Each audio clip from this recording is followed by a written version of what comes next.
like to welcome everyone tonight. Our guest speaker tonight is Deweese from the Kansas City area. He can tell you a little bit about his church when he gets started and the fellowship they have and the nice facility they are looking to fill with hundreds of people. Right. So you're always welcome there. Yeah. So with that, I'll turn it over to Deweese. Hey, Shalom, everybody. Sorry for keeping you waiting. Not like me.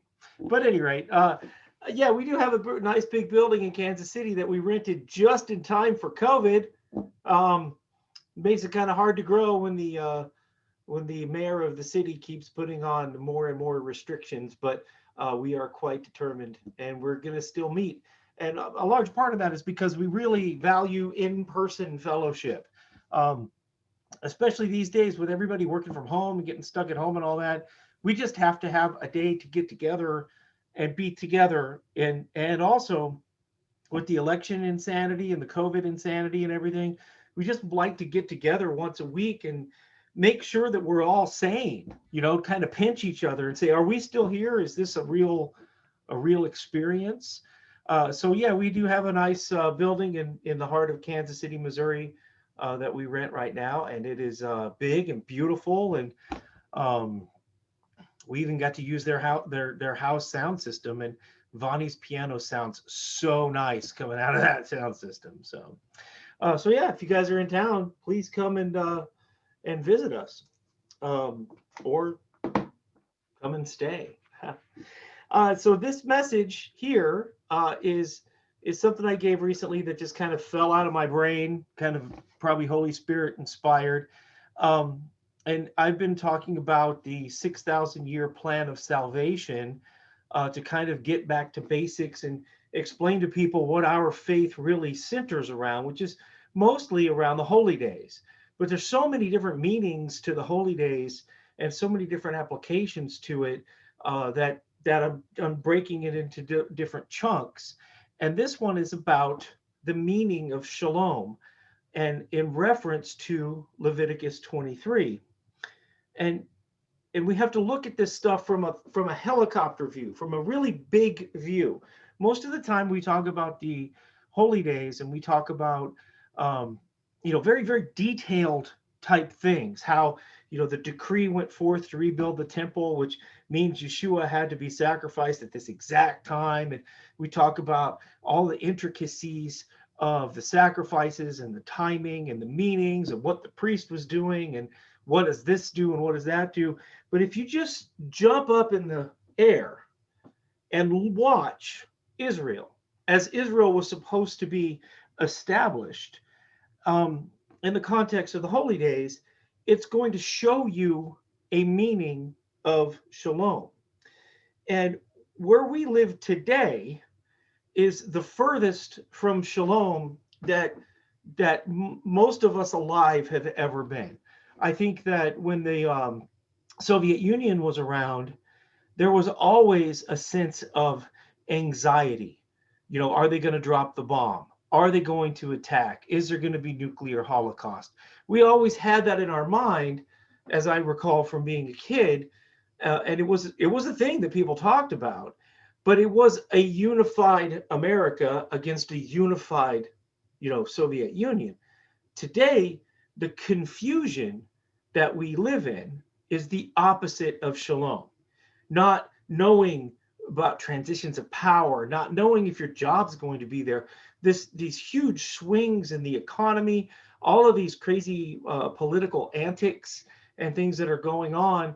And I don't know about you guys, but I'm frazzled. I'm mentally distraught about the state of Western society. We had the COVID go away and then the COVID comes back, and now the governors and mayors are making all these draconian rules, and we are just sloshed around so much. And what we desire is a world with stability. We desire to live in a world where we know what to expect and we know what's coming. And that's what the Torah does for us. The Torah is Yahweh's instructions for mankind to live, and by giving them to Israel, and where Israel was supposed to be an example for everybody else. And the entire system is set up with an expectation of peace, an expectation of peace on every single level. With respect to the holy days, if you think about the time frame of picking a lamb, you just walk through from a helicopter view, walk through the holy days in your brain, right? You're coming out of winter, it's coming up into spring, and things are budding. Oh, new moon, silver trumpet blows. 10 days later, you pick up a lamb. 4 days later, you sacrifice the lamb. You have a festival. You do your harvesting. This all expects everybody to do the same thing at the same time with no marauding armies, with no changes in the economy, with everybody living together in kind of a harmonious situation. Now, in Hebrew, when you actually ask somebody how you're doing, you say ma shlomech.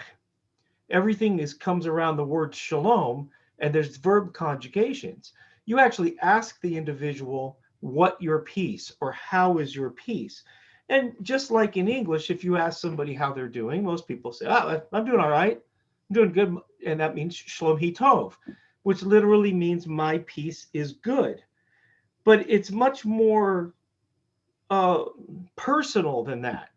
When you ask such a broad question to somebody as how are you doing, when we moved to Missouri, when people would ask that the first while I was here, in rural places and getting gas, they really would talk to you if you answered them. And that's kind of a glimpse at this stuff.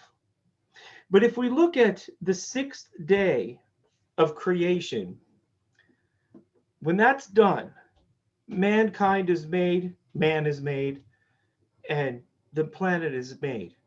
And Yahweh rested. When he rested, there was a period of time, a 24-hour period of perfect shalom, perfect peace. If you think about it, if you imagine it, the climate was perfect. The air quality was perfect. The water was perfect. The ecology, the plant life, perfect. The animals were perfect. Adam and Eve were perfect.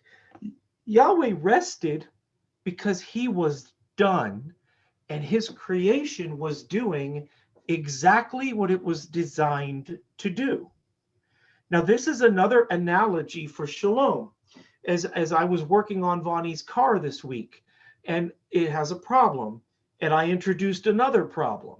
When I had to get this bolt out, I had to take the brake lines off to change this motor mount. And when I put the motor mount back on, I put the brake lines back on. Now I've created all kinds of problems for myself because I've drained all the brake fluid out of this car. So I have to take all the tires off and go and do all of this, work in order to get the car back to normal. But when I started that car and test drove it, and it worked properly, I felt a sense of peace. I felt a sense of accomplishment. All of a sudden, this car is now working right. It wasn't working right before. If you think about the 7th day of creation, when Yahweh rested, the entire universe was doing exactly what it was supposed to do perfectly. There was no need for any intervention to make things right whatsoever.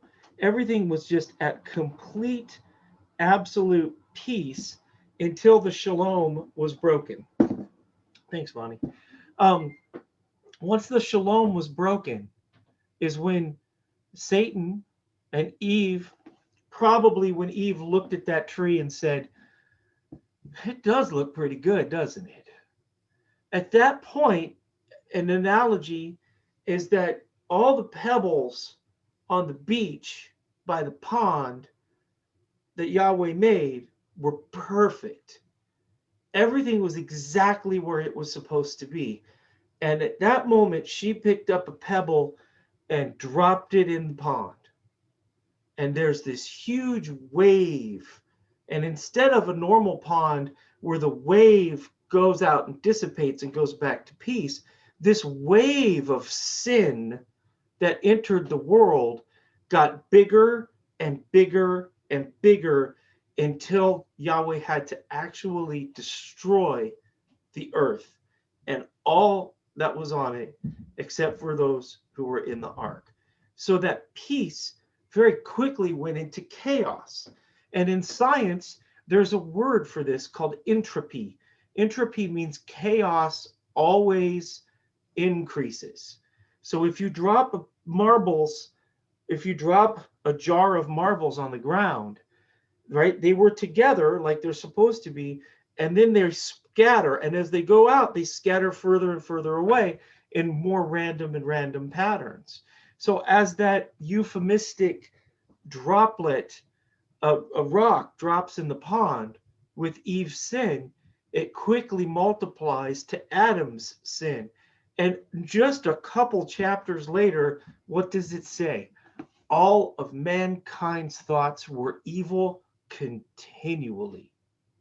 So quickly, that peace, that perfect seventh day peace, was broken. So what does this have to do in relation to Leviticus 23? Well, the first appointed time in Leviticus 23 is the Sabbath day. And the Sabbath commandment tells us that it's put in place in part for us to do what? To remember that Yahweh created the heavens and the earth, and on the seventh day he rested. So that's where we start when we studying the deeper meanings of these holy days. The Sabbath honors creation, and it marks a weekly cycle. It allows for a break. It allows for us all to get together once a week in person if we can. I mean, the internet is as good as we can get in some of these places now, but in person, we get together and we get out of this world and we experience shalom. We experience a congregation and people of like mind and like belief where you can be yourself and you can vent and you can share and you can hug and you can love and you can worship Yahweh with all your heart and all your soul and all your might. And the day is functioned as designed from inception. That is the purpose of the holy days, is to set up a culture. And that culture starts with the Sabbath, with that 7-day cycle, where as you work toward it, as you go through your week, you're either leaving a Sabbath or you're looking forward to the next Sabbath. And this cycle, as you repeat it, works exactly as it is designed. It gives you a break from the world so that you can experience a little bit of that peace. And as the days move on, we have to look at the holy days as today we look at them very academically, very much reading words on paper and looking at all these details like I was talking about earlier. But if you remember the holy days under the first covenant, they were functioning exactly as they were designed.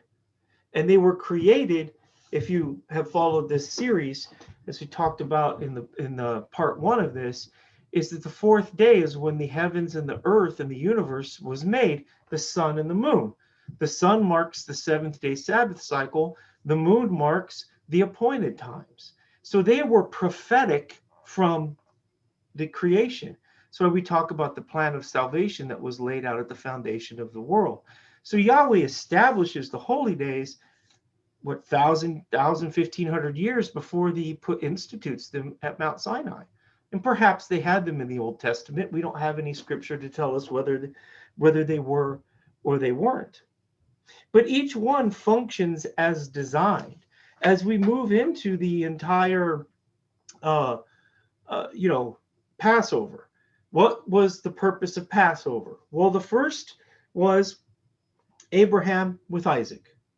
When Abraham loved God so much that he would give up his son as a foreshadowing of John 3:16. So then we move into, okay, just making sure Don wasn't texting me that he couldn't hear me or something there. So then we move in from Adam, or from Abraham and Isaac, and we go to Exodus 12. Exodus 12, when the first Passover, when the angel of death passes over the houses, or Yahweh, I'm doing this from memory right now, forgive me if I'm wrong. When that worked, it was told them to put that blood of that lamb on the doorposts, and you will not be part of this plague. It functioned as it was designed. The second Passover was at the foot of Mount Sinai, where they had to do it as a commemoration. Well, that commemoration, as Israel observed it, and as we even observe it until this day, that commemoration of leaving Egypt works as designed. But it also works to tell us about the Lamb of God. And the Lamb of God is Yeshua.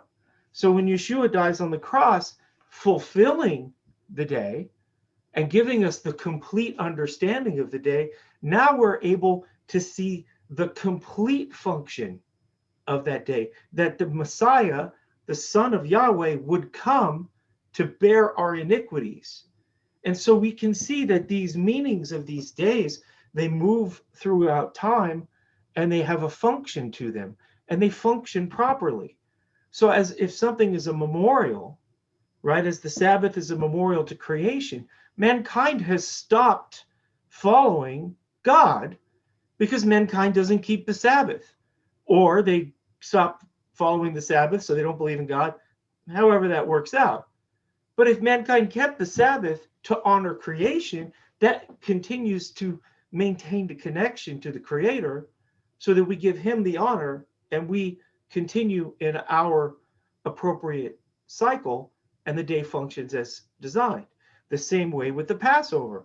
As we observe these things year in and year out, it seems repetitious, but we need that repetition. We need to be reminded that Yeshua died for our sins, that there was an Exodus, and that Abraham was considered blessed because he would listen to Yahweh no matter what Yahweh told him to do.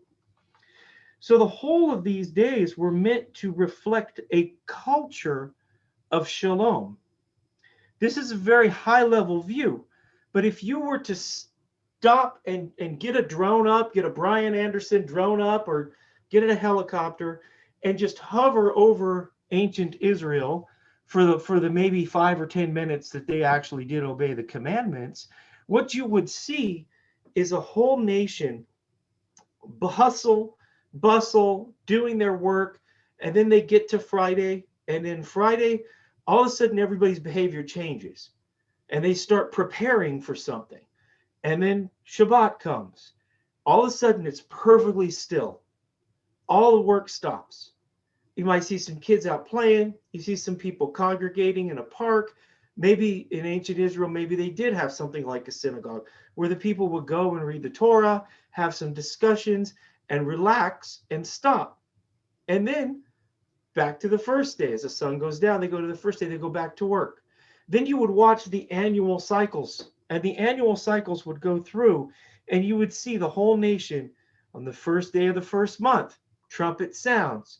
Okay, on the 10th day, we would have some, we have a conversation. Boop, chat. Yeah, I'm sharing the one screen. I'll get to some scriptures later, maybe. I'm on a roll, but thanks. So come here, Massey. So so as you move through and you see, as we're going through the Passover time frame, you would see on the 10th day, all of the men stop what they're doing and go to the corrals. And they go to the corral and they would grab a lamb, and everybody would be doing exactly the same thing. And then you would see the blood on the doorpost, not the blood on the doorpost, you'd see the lamb, And then, yeah, one of the doorposts, you'd see that.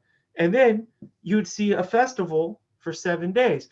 And then about 50 some odd days later, you'd see another festival. And then you would see a period of time from the finishing of spring through summer until the break of fall, when all of a sudden there's another holy day. And all of a sudden, year in and year out, if you're floating up above Israel, you're watching everything work exactly as it is designed. But what also is part of this design? Peace. It's set up for everybody in Israel to have a pilgrimage feast 3 times a year where they get up and they leave their homes.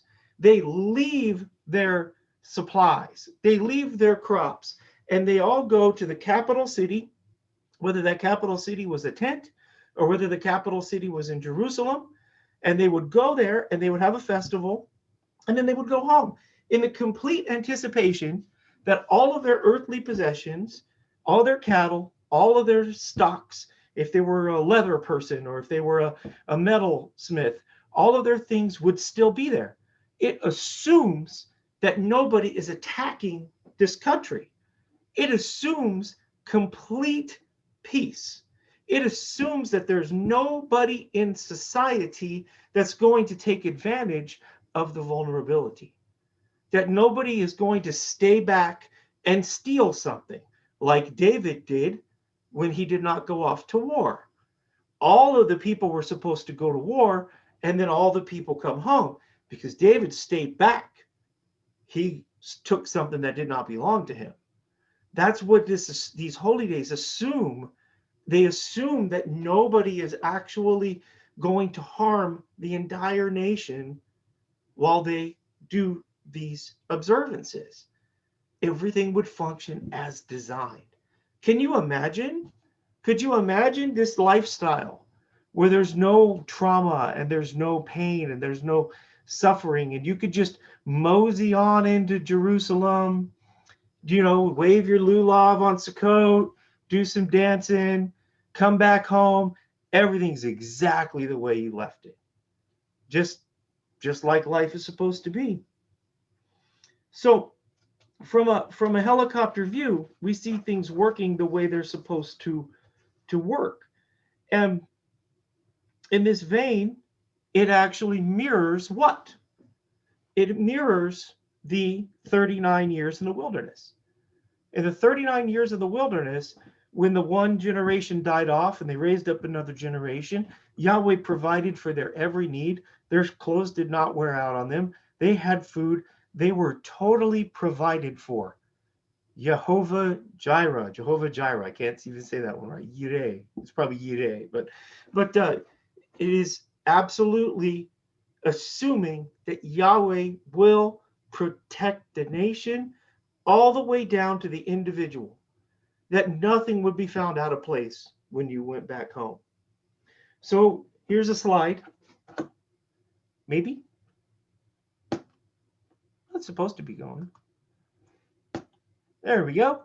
And Isaiah 65, 17 through 25.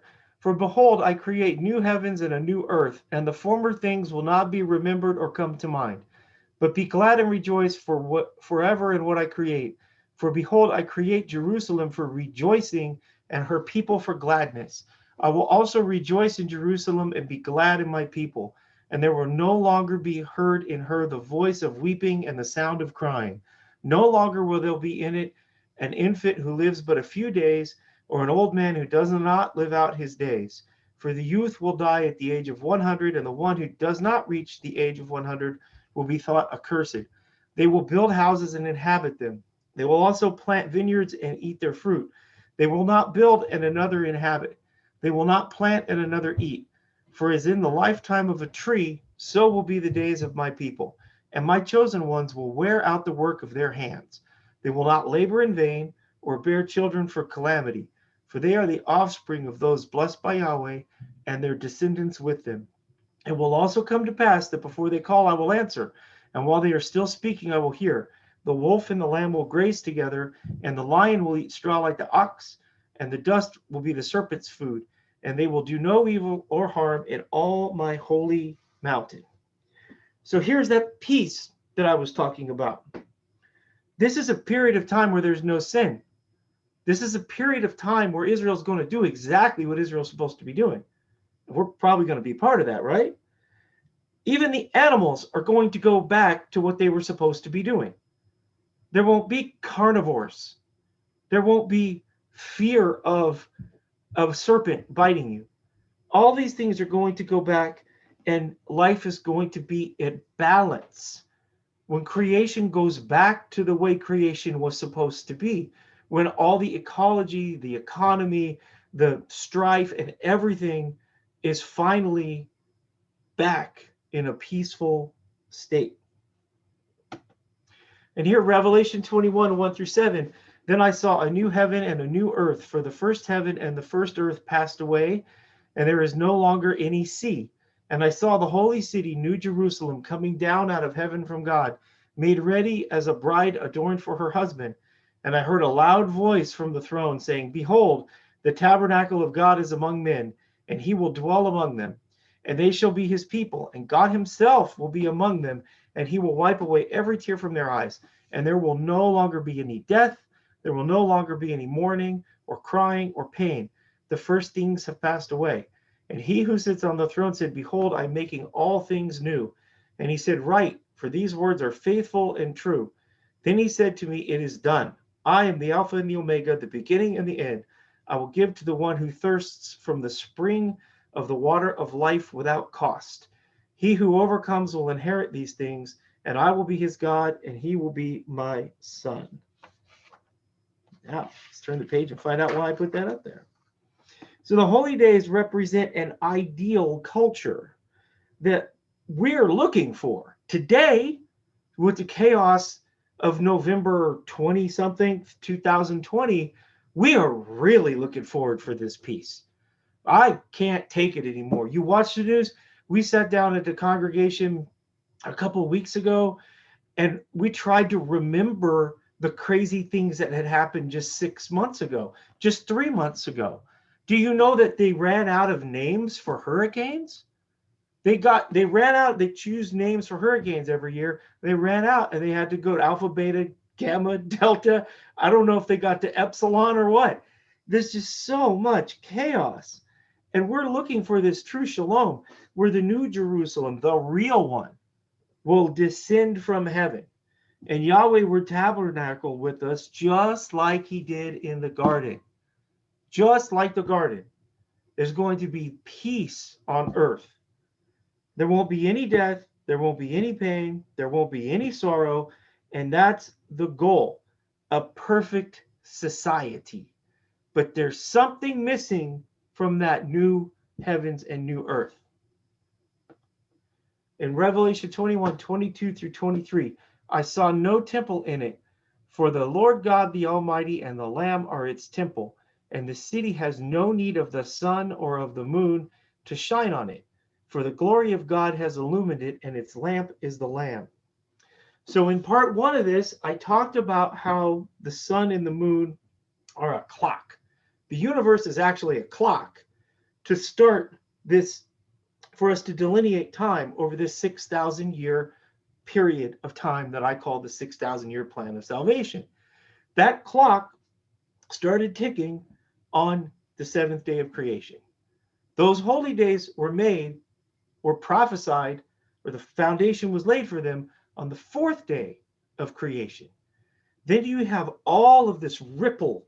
We have all of this mess. Remember, the rock goes into the pond with the ripples. We just have so much mess. Well, when we get to that New Jerusalem, when everything is said and done, and the resurrections have happened, and those who were made it, those who didn't make it, at that point in time, the city has no need of the sun or the moon to shine on it, for the means the clock isn't necessary anymore. Matthew 5, 17 through 18. Do not think that I came to abolish the law or the prophets.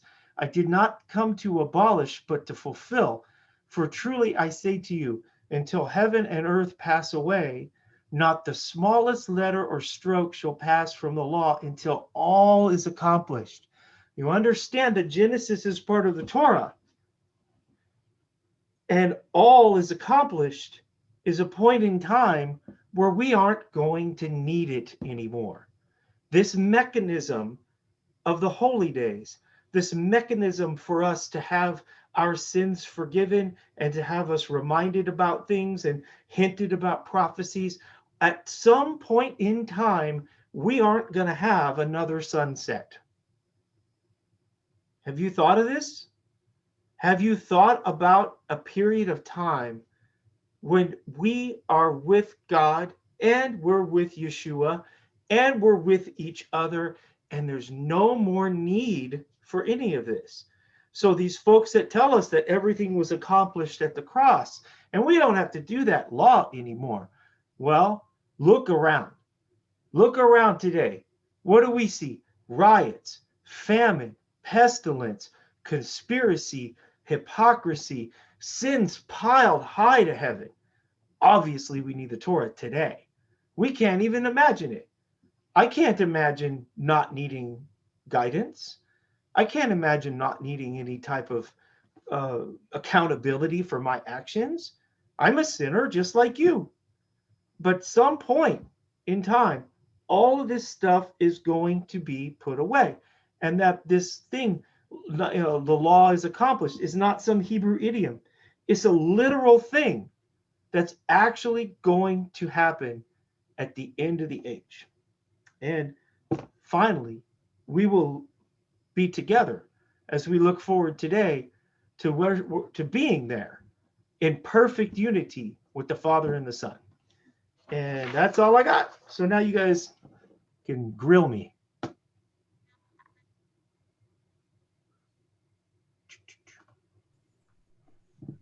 Well, I don't know about grilling you. I Filleted? Well, humans are unclean. Don't you know that? Oh, any questions? By the way, that was very good. I really enjoyed that. It's a good reminder that we have a really good plan of action. God has a great plan of action for us. Mm-hmm.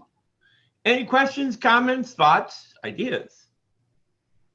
Feel free to jump in. Your microphone and camera controls are on the bottom of the left-hand side of your screen. The white zone is for loading and unloading only. I burned through that. That wasn't even half an hour. So, all right. I'm waiting for you covered a lot of territory there.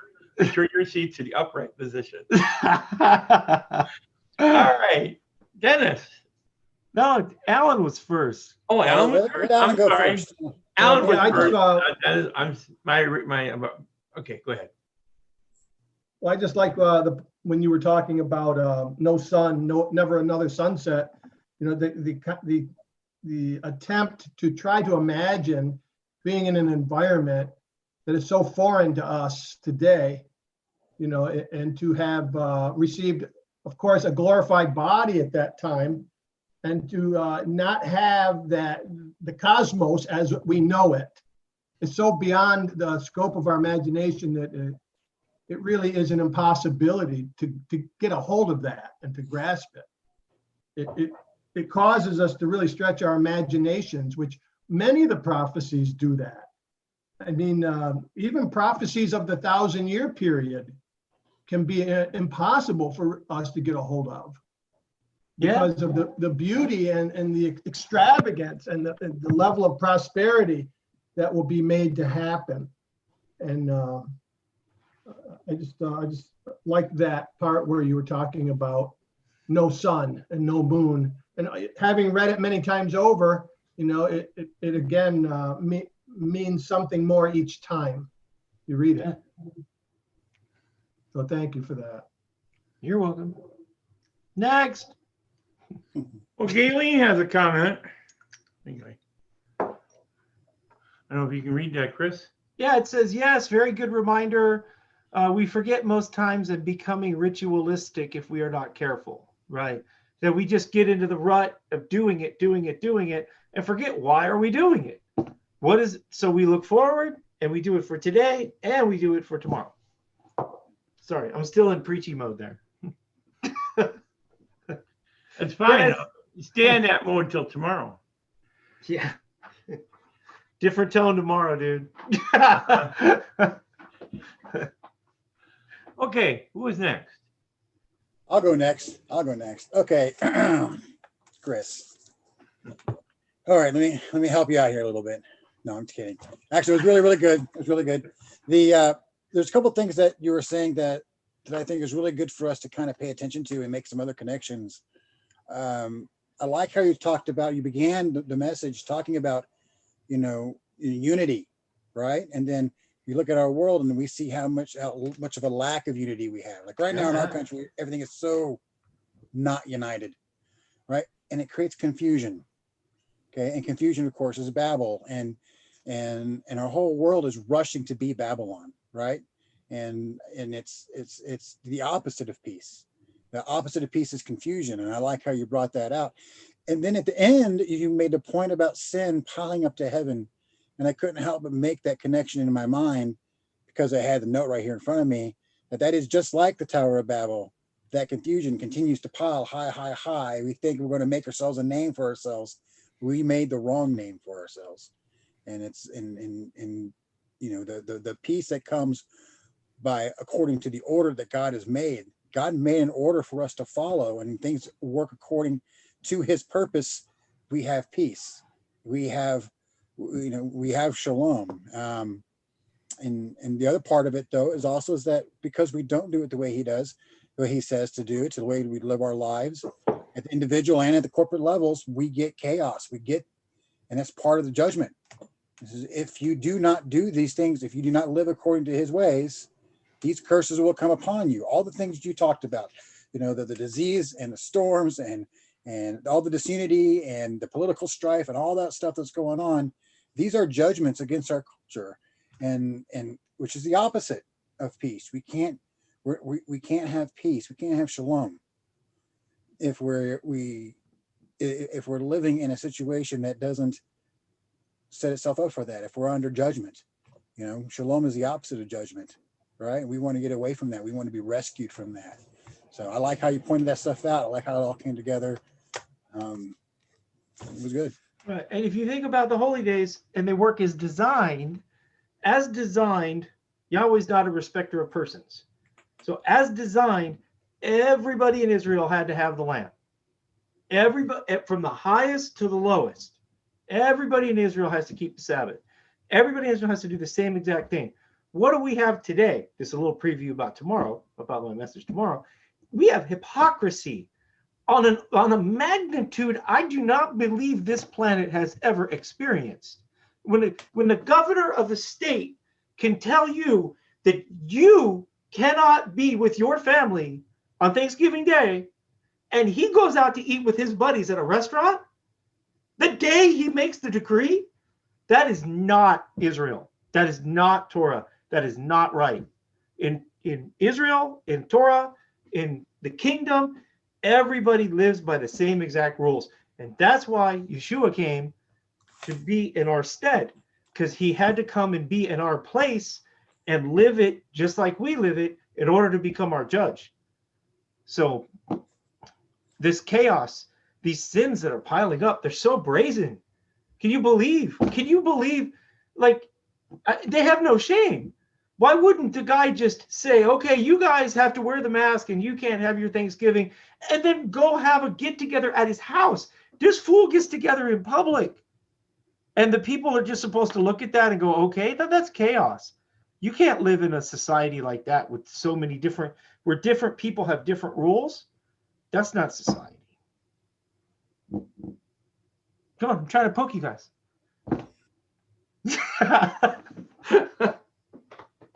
So another aspect here that the message is really, really good. And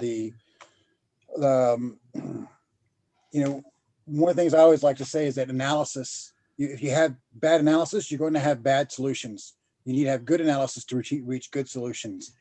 And this is good analysis. But it's also interesting. You said at the beginning that we get so tied up sometimes into the academic stuff, right? We tend to focus so much on the jots and tittles as opposed to the helicopter view, as you put it.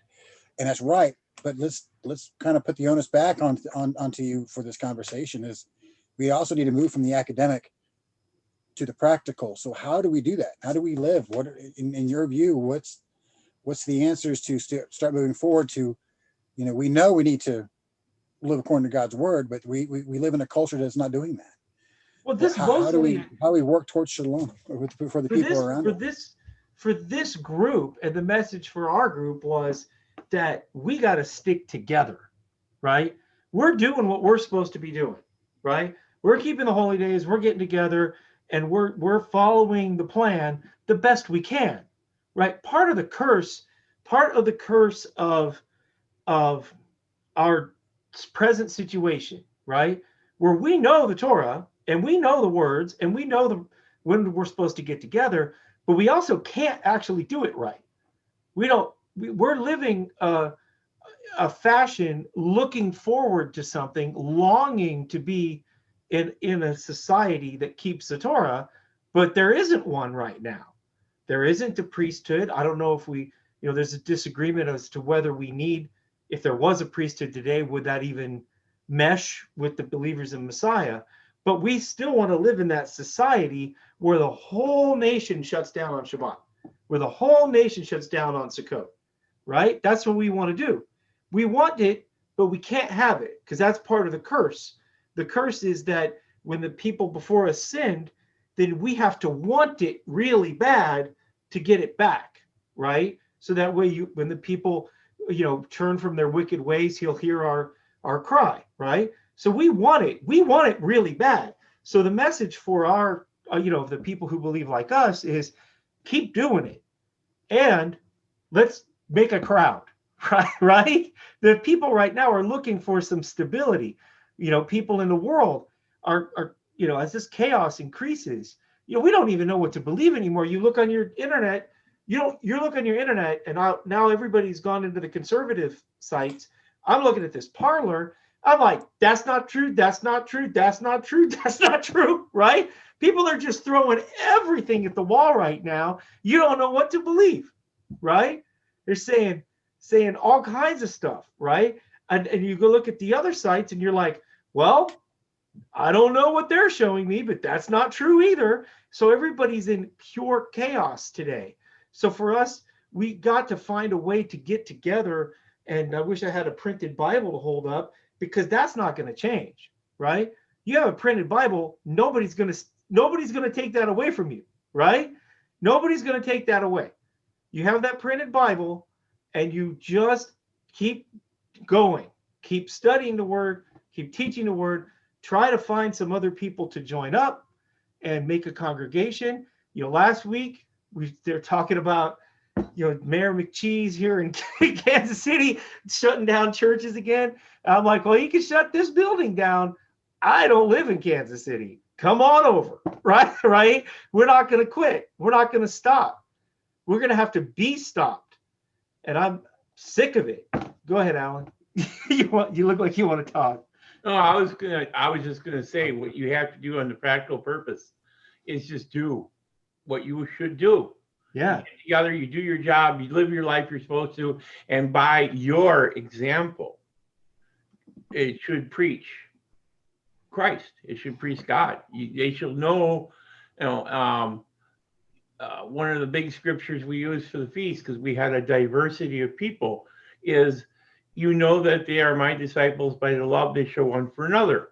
There has to be unity within the body. I mean, there's different administrations, but we have to be able to get along and we have to stay together. Mark Thornton did a presentation back, springish maybe, about the POWs in Korea and the step-by-step what they did to those prisoners and how they were brainwashing them and how they put out false accusation. They caused them to be divided. They divided them into different groups, this and that. And I'm looking at what he presented, and seeing it happening now. The false information, the accusative one to another, dividing the people up, then saying, well, you can't trust so-and-so because of this, and then elevating somebody to a position they doesn't deserve to do this. And it's like, it's happening on large scale, what he talked about.